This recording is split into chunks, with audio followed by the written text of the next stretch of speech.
Welcome to Strip Cover Lit, where we squeeze the bigger picture out of literature. I'm Adrian Ford, and we're here for another poetry discussion, which will appear, of course, in the poetry discussion playlist here on the channel. Today's poem comes to us from William Butler Yeats, and it is called Men Improve with the Years. It reads as such: I am worn out with dreams, a weather-worn marble triton among the streams. And all day long I look upon this lady's beauty, as though I had found in a book a pictured beauty, pleased to have filled the eyes or the discerning ears, delighted to be but wise.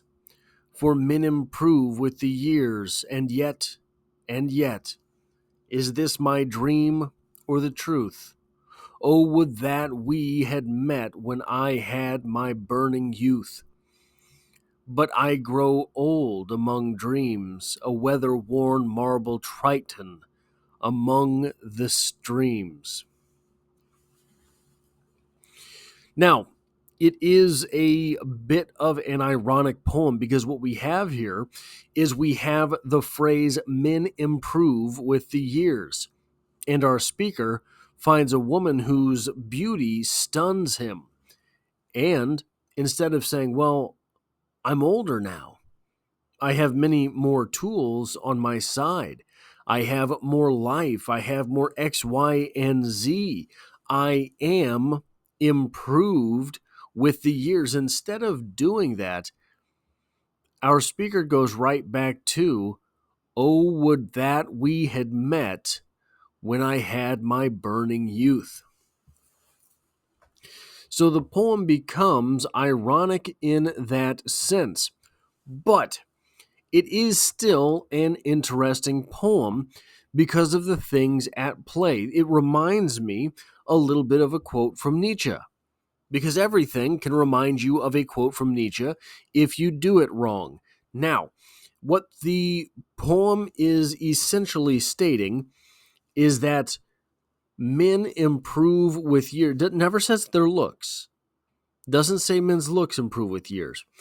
And our speaker is opining the looks of this lady and mentions wisdom itself.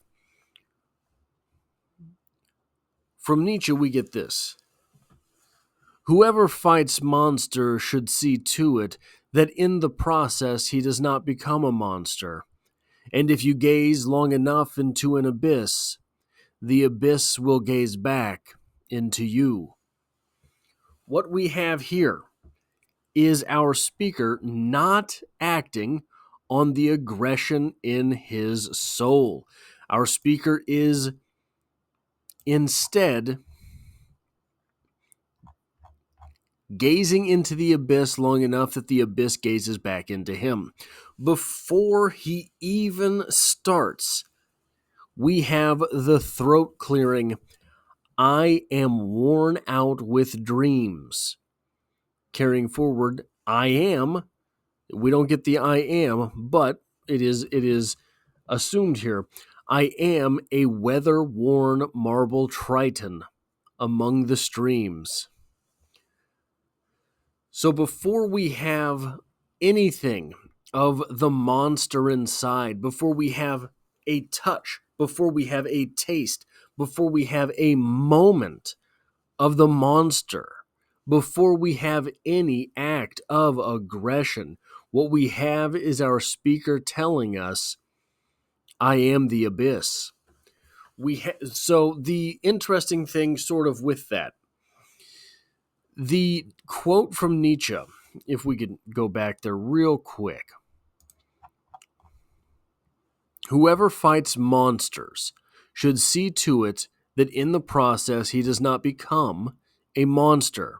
And if you gaze long enough into an abyss, the abyss will gaze back into you. If you were to take strong nihilism to its extreme, you get something like a psychopath. Someone who is only destroying and destroying in order that he may rebuild in the way that he likes it. That is strong nihilism. if you take that to its extreme, it's a bit of a monster, don't you think? Now, weak nihilism. What is weak nihilism? Weak nihilism says there is a quote from Dmitry Pisarev, in the very fertile stages of nihilism, where he says this is the ultimatum of our camp. Strike out right, strike out left. What will blow to smithereens, what will smash to smithereens, is no good anyway. We were able to smash it to smithereens. It could not withstand the blow from us. It would not have withstood the blow from anyone else. It is good that we are rid of it. And in weak nihilism, the conclusion to this statement is, well, yeah, but nothing withstood the blow. Nothing withstood the blow. I struck out right, I struck out left, and everything crumbled around me.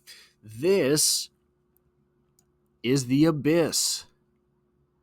So in this quote from Nietzsche, we have both strains of nihilism, strong nihilism and weak nihilism. In the poem here from William Butler Yeats, we have a weak nihilist.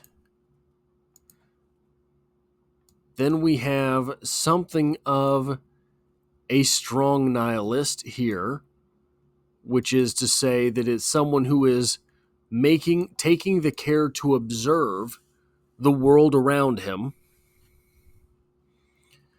And then this is basically the fulfilled nihilist. He has set his own desires.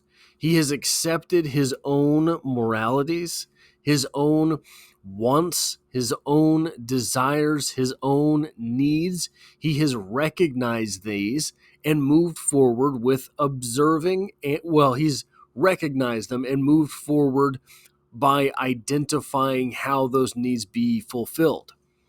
For men improve with the years, and yet, is this my dream or the truth? Oh, would that we had met when I had my burning youth. But I grow old among dreams, a weather-worn marble Triton among the streams. We go right back to that weak nihilist position. It's an interesting sandwich of a poem in that way. Both kinds of nihilism sort of clawing at each other's necks, but weak nihilism ultimately winning here. If there is maybe a moral, philosophical, nihilistic lesson to be taken here, is that strong nihilism is always the better choice. Weak nihilism, if you adopt weak nihilism, all it's saying is there's no reason to try. But there is reason to try, because the strong nihilist position says that all I have to do is build up my own values. Once I build up my own values, I get to be the arbiter that says whether or not I'm living up to them. The weak nihilist position ultimately states, I have no morals, values, beliefs, or ethics. And by the morals, values, beliefs, and ethics of all of the world around me, I am subpar. So I may as well drop all morals, values, beliefs, and ethics, period. That's the weak nihilist position. This is the nihilism that we are often presented, basically a straw man in arguments. This weak nihilist position. But if we go back to the title, men improve with the years, right? Men are improving. This does not necessarily state that women are devolving, especially since during this time, men would have been humankind as well, sort of just as a blanket term. But our speaker here despite improving, despite being better today than yesterday, harkens back on the yesterday's him and decides to do nothing else. That is all I have for this poetry discussion. If you like or appreciate what it is that I do on the channel, hitting the like button really does help me out, as it tells YouTube to share this video with other literature lovers. If you find yourself here by chance but not design, consider hitting the subscribe button in order to stick around for more. There's poetry on the channel every Monday, and I hope to have you back for the next one.